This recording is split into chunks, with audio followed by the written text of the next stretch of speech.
So I want to welcome everybody to this fifth edition of the Humpty Project, a video episode where I introduce you all today to Paul Ladipo. Paul has worked in academia and retail and is now a DEIJ consultant, anti-racist advocate, and workshop facilitator as founder of Critical Conversations Consulting. He has a master's of science in cell, molecular, and developmental biology from The Ohio State University and a master's of science in higher education administration from the University of Kansas. I encourage you to follow Paul on LinkedIn to expand your knowledge of what it means to be anti-racist. Paul crafts some of the most insightful, thoughtful, and impactful posts. I will share in the video an image of the wheel of privilege that Paul once shared. It's a simple yet powerful way to understand privileged aspects of life and society. Paul, we don't come into this discussion with a set of questions or talking points.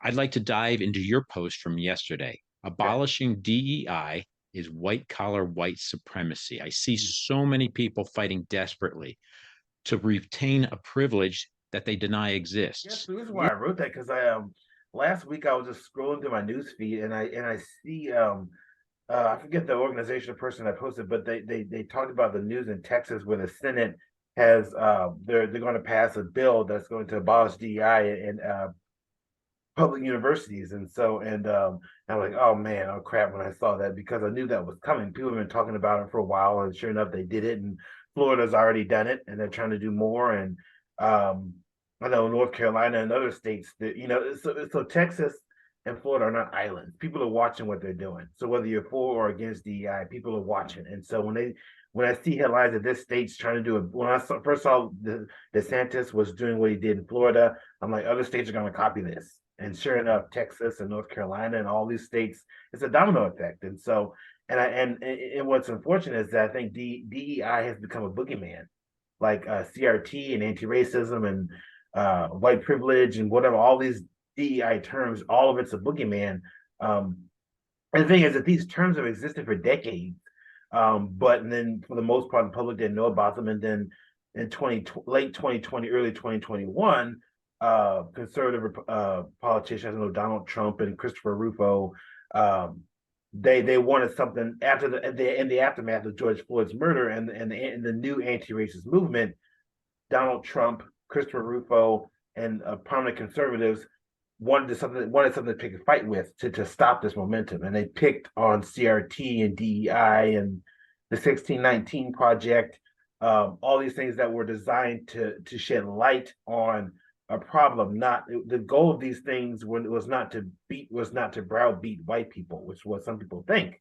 Even some people, even some racially marginalized people believe this, and like the people that have no familiarity with DEI or anti-racism see these terms and they're like, oh gosh, what is this? This is the boogeyman. This is something that's out to get us all. And the smart ones, the smart racists, know how to play up on people's fear and ignorance, and it has worked, unfortunately. So it's like we're putting out fires everywhere.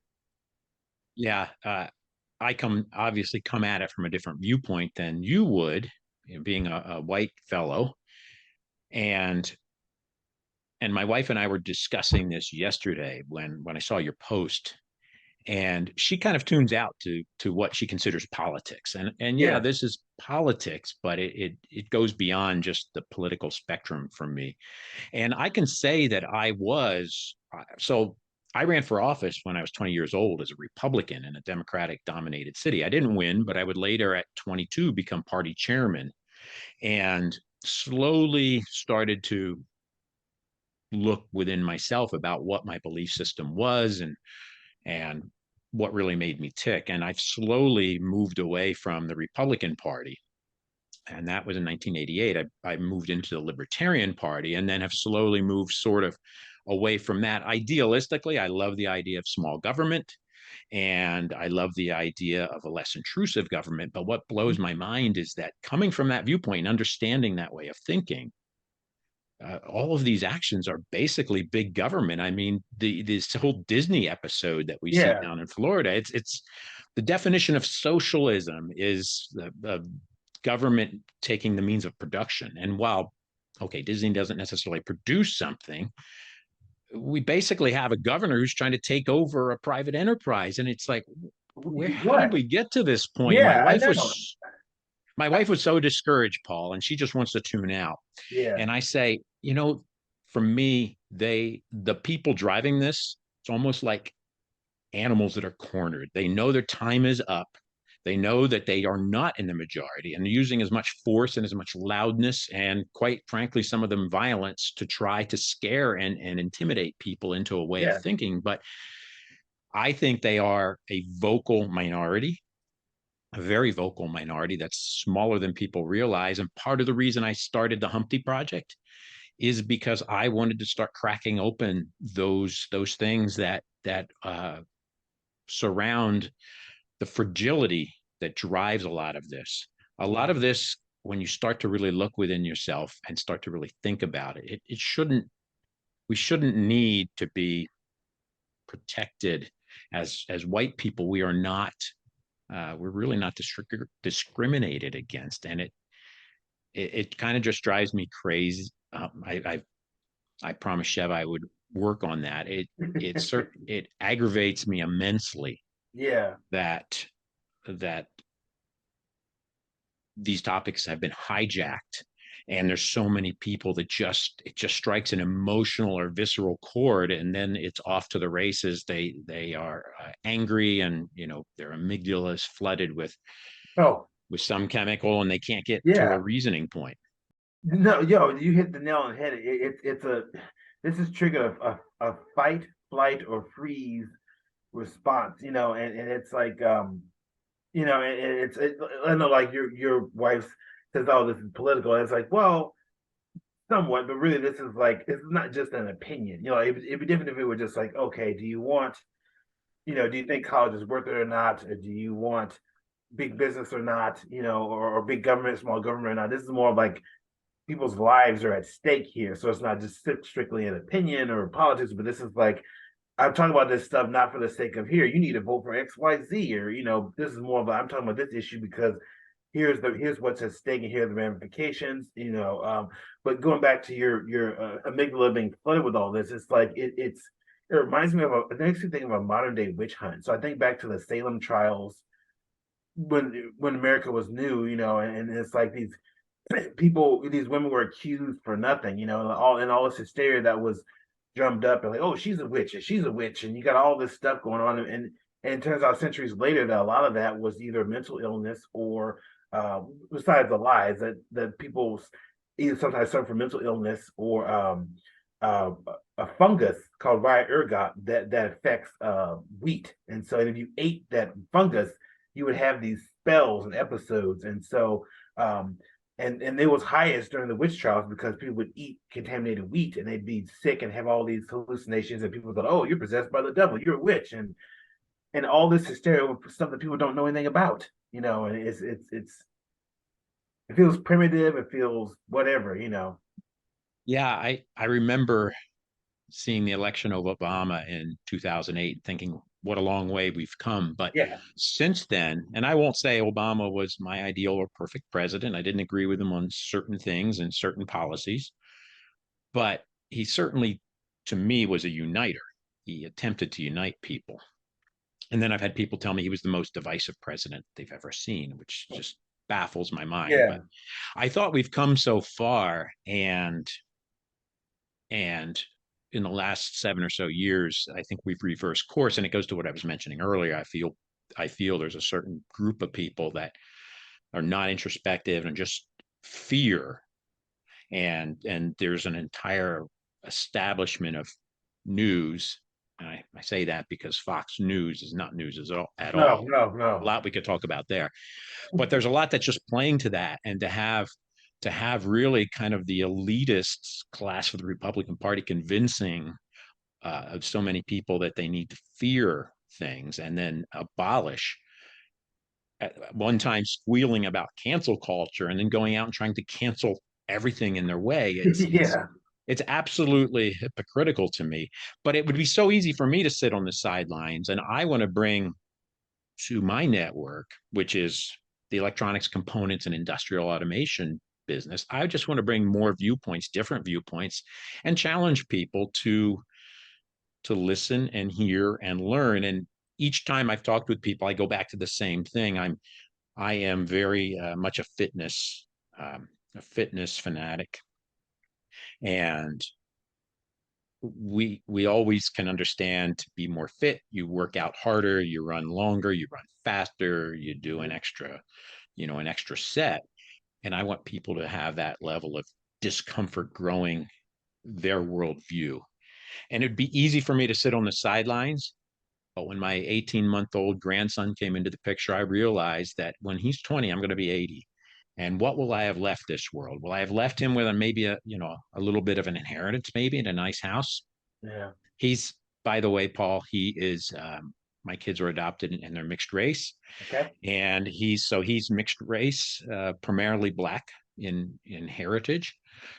What world am I leaving him? I don't want to leave him things. I want to leave him and others a better place to live. So that's why I do this stuff. And I appreciate you allowing me to amplify and broadcast things that I'm still just learning about. So anti-racism, explain that. Explain racism or Yeah. Yeah. anti-racism, because I don't know that a lot of people. No. You wrote a post once about how people can be nice to you and then go to the voting booth Yeah. and vote against you Yeah. and do So. things that are directly in opposition to your freedom and Mhm. potentially to your life. So I know you have a lot of resources. So go into that, please, for Yeah, everybody here. so I think when it comes to racism, I think the problem with racism or overcoming racism is that racism is a charged topic, but a lot of people don't have a good understanding of it, and so like racism has a lot of as a subjective meaning to a lot of people, and that's not necessarily okay. I mean, some things is okay to be subjective about, like what ice cream flavor is the best, whatever, but like with something like racism, we need to have a good understanding what it is. A lot of people, whether you're white, black, Asian, don't have a very good understanding of it, or they have a basic understanding of it. So it's either too broad or too narrow. So a lot of people, like some people, my wife is white. So some people in some circles, if I even said that in a post and my wife is white, like, oh, that's racist. What does it mean? It matter? Like, Right. no, it doesn't matter. But she's white. She'll tell you. I mean, she's Dutch. She comes from Dutch settlers, and so she's white. She admits it. I mean, you can tell her if you ever saw her, she's white. So, Yeah. but I think that people don't understand that racism is beyond. It's not just something that makes you feel uncomfortable. It's not calling somebody's race, even if you get it wrong or awkwardly. It's not just disliking somebody because of their skin color. It's more of it is a system of an equality that is caused by discrimination because of skin color. So think about um, the prison industrial complex, or mass incarceration, or police brutality, or underfunded schools or neighborhoods. That that is an effect of racism against African Americans and Latinos.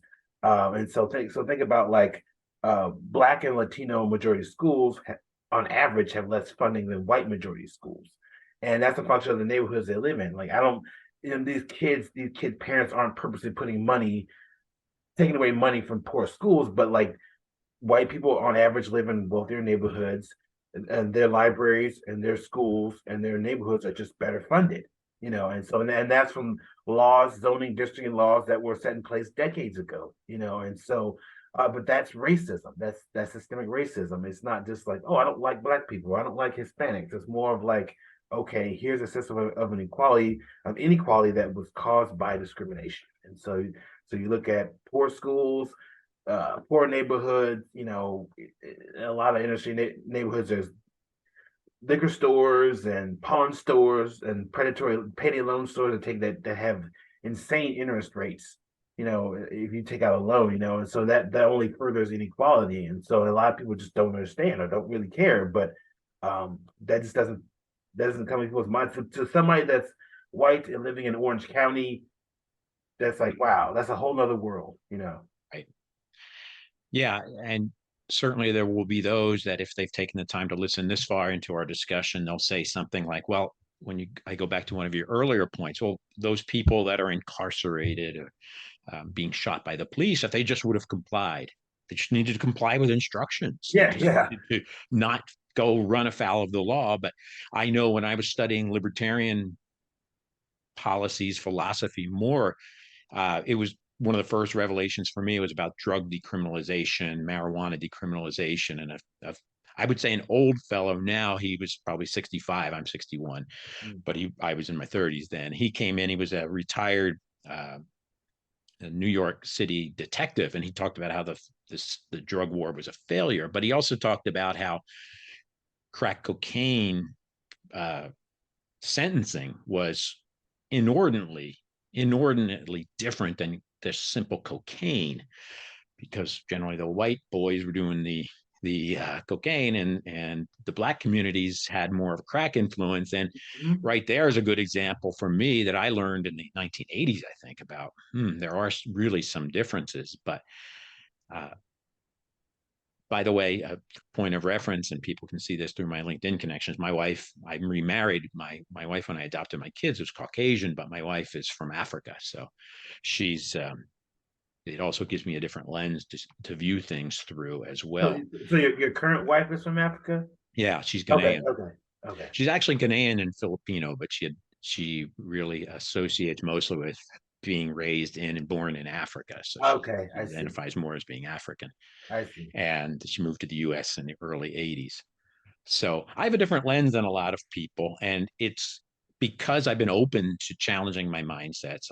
I've taken on things like this and decide I want to be not just an influencer, but impactful. So what can be done, or what are we doing to change some of these systems, the systemic racism? What what are some pointers, some takeaways, some advice? I'm Um, not sure. yeah, How can you and I and others listening here make a difference? think about where you are. So like you have your own podcast project, you having conversations with people, you're gonna reach people that I'm not gonna reach, and Right. so it doesn't make a difference. Me, I love teaching, I love writing. I use those are my superpowers, so I'm gonna use those to reach people all across the world. Like I've got followers in England and Australia and elsewhere. So it's like, if let's say I never did this, let's say I did a 9 to 5 DI job, I probably wouldn't be able to have this kind of influence. And so for me, just putting bugs in people's ears all across the world. If you are a position of power, so if you're a manager or a hiring manager, think about like, are my hiring practices equitable? Think about if you're a CEO, same thing, or if you work in the Department of Education or a government program, like what does funding look like for neighborhoods, things like that. I mean, you just think about where you are. I mean, yeah, we need to do internal. So we need to do internal work and external work. So internal work, understanding racism, how it plays out, and then the external work is, okay, where am I? What can I do where I am? Well, one of the things I've endeavored to do is, and LinkedIn facilitates some of this, is to connect with people like you that I hadn't known before. It took me to you. It took me to Kyle Cronk. It took me to Dr. Sheva Guy. And Sheva's recommended, in my previous discussion with her in the last episode, she recommended some people. You were one of them. Mhm. And she recommended others. So I'm visiting theirs, following them, looking at their posts every day. I'm new to a lot of this. The shirt, by the way, the Mahogany Mommies. Um, Wear this to the gym sometimes, and I'm not trying to pick any arguments, but I've gotten a little what appears to be side eye. I mean, you can't write a book from No. looking at somebody's, their look. I know some people in my life can write uh, an entire several chapters out of a quick glance from somebody. I Yeah. try not to do that, but I live in a somewhat red area, so I think that it does challenge some of the comfortable norms that people like to stay cocooned in this area of the world. Yeah. You think of California, you think it's a blue state, but yeah, you go outside the cities, and Oh. we're in a city-ish Oh. area, but we've got school boards now fighting over CRT and those things. And what I need to do is go to a school board meeting too, Mm. and be a voice of people, of typically not, you're not going to typically see an older white businessman saying, hey, come on, back down the rhetoric. First, you don't even know what CRT is. You No. couldn't explain woke. And frankly, I'd rather be awake than asleep and Right. Right. Right. sleepwalking, following a bunch of people that tell me how to think. but you can't even explain all that. And if you did, you'd realize that you're arguing because you're just very fragile and uncomfortable looking at that part of yourself. But Paul, I was that person. I'm I'm unusual in business because I'm side by side with a lot of people with MBAs and so forth. And I didn't go to college. I went right to work at 18, really 17 actually. Right to work, bought a home at 18, uh, ran for office at 20, Goodness. city chairman at 22 of the Republican Party, ran for office again, got a Series 7 securities license, was selling stocks, bonds, and mutual funds by 25. You grew up And fast. well, yeah. And then I kind of slowed down and I kind of feel that coming up again. I feel almost compelled to be doing this stuff because that's where I was. I was like a tiger by the tail back then. Mhm. And I'm learning to try to call in rather than call out because I was a master of calling out, and it's still my go-to reaction. But uh, it's it's a bit different for me in the business because I didn't come up through the educational system that so many did, and I felt like you're telling me I didn't succeed. You're telling me I didn't work hard. You're telling me I didn't educate myself to learn any number of things about sales, communication. My job is principally in sales marketing.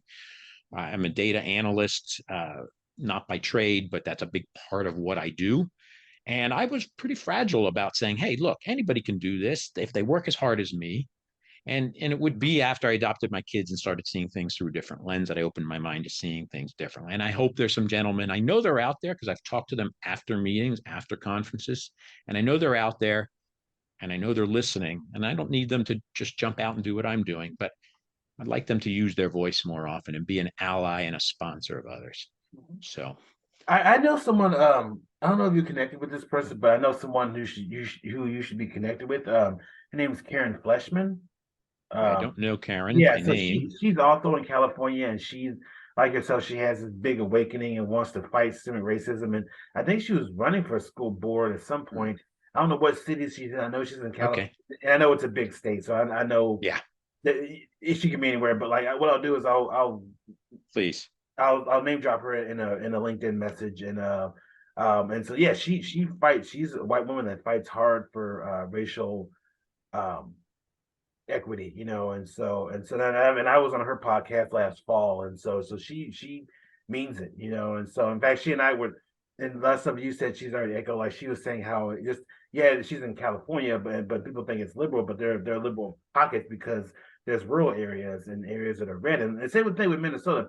Minnesota is a progressive state, but if you look at a political map, the Twin Cities is a blue spot in a sea of red. So you take out the Twin Cities, it's as red as everywhere else, So Yeah, and what we see is the Republican Party primarily, and I won't say the Democrats themselves are free of any blame. no, of course not. Gerrymandering though, and voter suppression laws and voter ID laws, and all this drum beating about uh, fraudulent voting.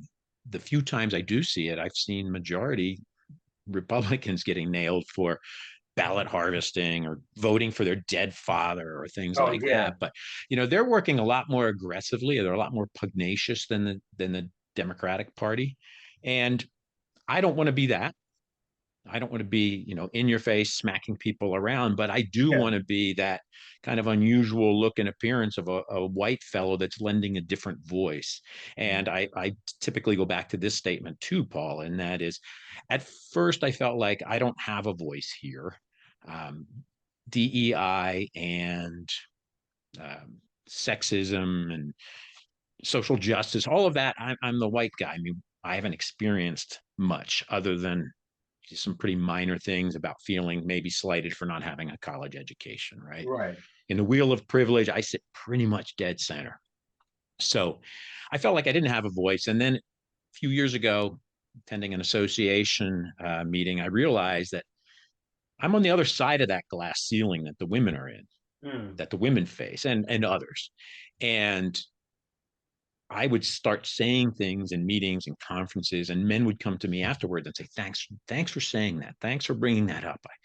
A lot of men still aren't comfortable doing it. I decided I would make myself uncomfortable, but comfortable being uncomfortable and saying things in front of people. So I decided that I do have a voice, but I don't want to usurp the voice of people like you and others that are in this game and have a lot more at stake, quite frankly.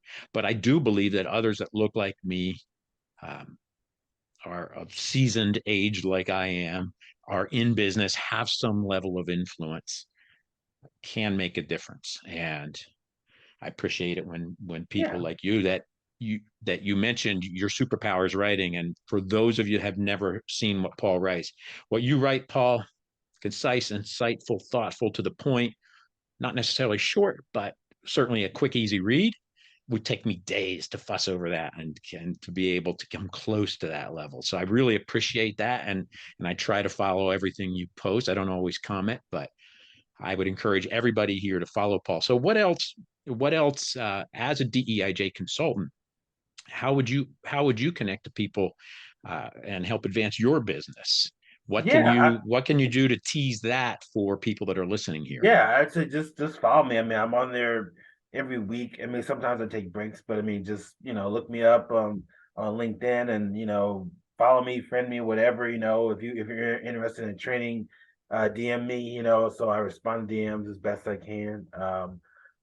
No, unless it's asking me to do something for free. Like I'm like no, but yeah, I mean, just look me up on LinkedIn. I'm not a stranger on there. So I'll uh, certainly, I will certainly share your contact information, your profile on LinkedIn so that people can click through and find you and be able to follow what you're doing. yeah, wonderful. So we don't need to go the full 40 minutes of our session. Is there anything you'd like to add?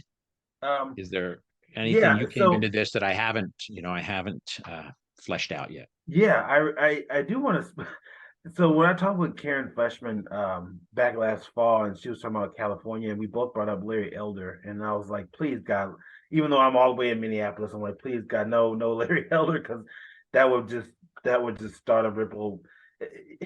Somebody once described him as the black face of white supremacy, and that was so spot on, and that ticked him off, and that ticked his followers off, You, but that was a fair description because I'm like, man, if he becomes governor of California, yeah, that's going to cause a huge ripple effect on the fight against systemic racism and anti-racism and just like because some of his reports like, well, see, if you don't vote for Larry Elder, you're racist. I'm like, oh my gosh, and so I'm really glad that Newsom, even though I'm from Minnesota, I'm not in Cali. I'm still glad, like, man, thank you, Newsom, and thank God he yeah. barely did not enter the picture because, and yeah, and so she and I were saying that maybe for the 2024 presidential campaign, there could be a black VP candidate for the Republican Party, which would, I mean, it would, I don't know. I mean, There's there's Tim Scott, right? Tim Scott is teasing it, I guess, trying to test it.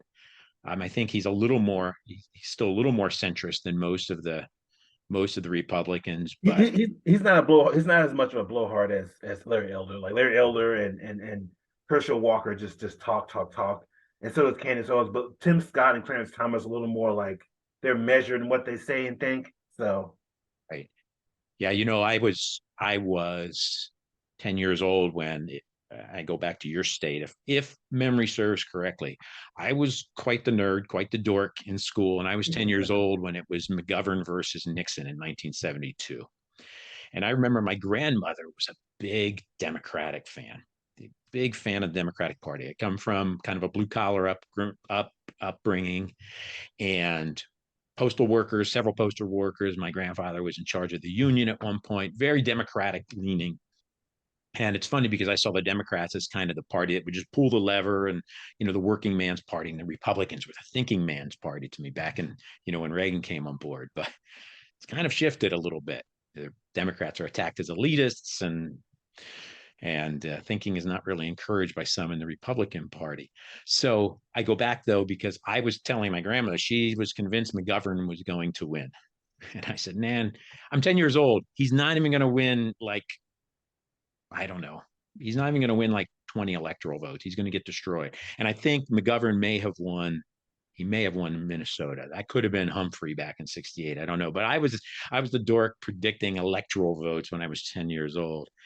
And it's interesting because you were talking about blue state, but 60% of the people vote Democratic across California and 40% vote Republican. And it's amazing again to me that during the previous presidential administration, there were actions being taken against blue states. And that's 40% of the people that voted for you are just getting smacked around now because they happen to live in California rather than trying to lead for all of us.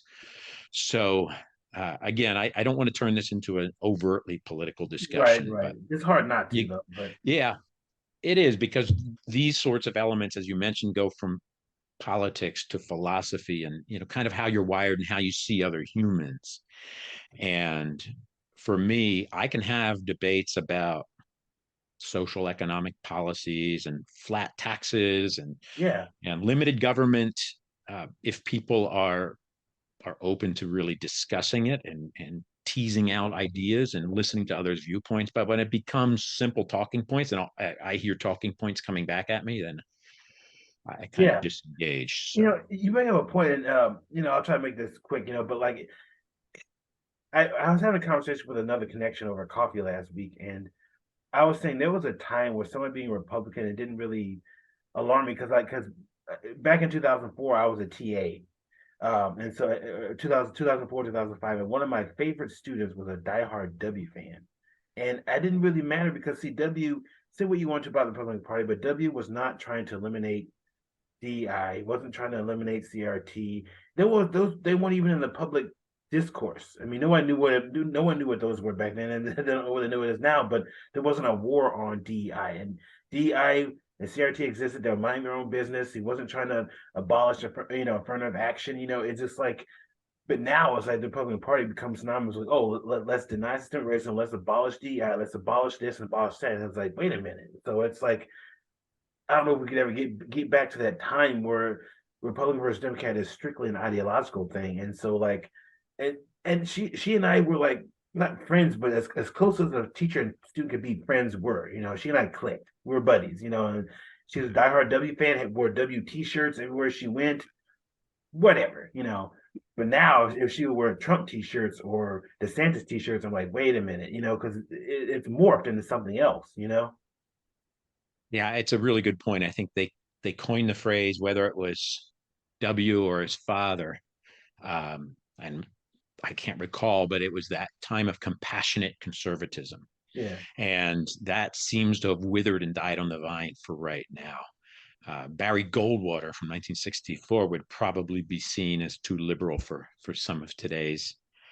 And I'm convinced, though, Paul, that certainly I'll chase a few people that follow me on LinkedIn away with conversations like this. But I'm Yeah. convinced that there's enough people that are kind of in the middle of the pack that want to open their minds to hearing some different viewpoints. And you have helped do that today on my outreach to you on this podcast, and I really appreciate that. I see my timer's ticking down to about a minute and a half. Yeah. So I will definitely share your contact information so people can reach out to you, and if they're inclined to look for somebody for training and guidance on how to move their companies or organizations forward in a more diverse, equitable, inclusive, and just way, I think they'd find a real asset in you. So I appreciate your time. Any closing thoughts? You've got a minute and No, 2 seconds. I'll drop that contact in your DMs, and so Perfect. hopefully you'll meet her and whatever, and have her on your show, or vice versa, or whatever, or I don't know. So yeah. Well, again, I really appreciate you taking the time. I know you're busy. It took us a couple weeks to get this set up because of both of us having busy schedules. So Yeah. I don't doubt we'll be talking again, and have a fantastic day. You too. And I'll see you on LinkedIn. All right. Take care. See you later. Take Take care care. now. Bye Thank you. Bye.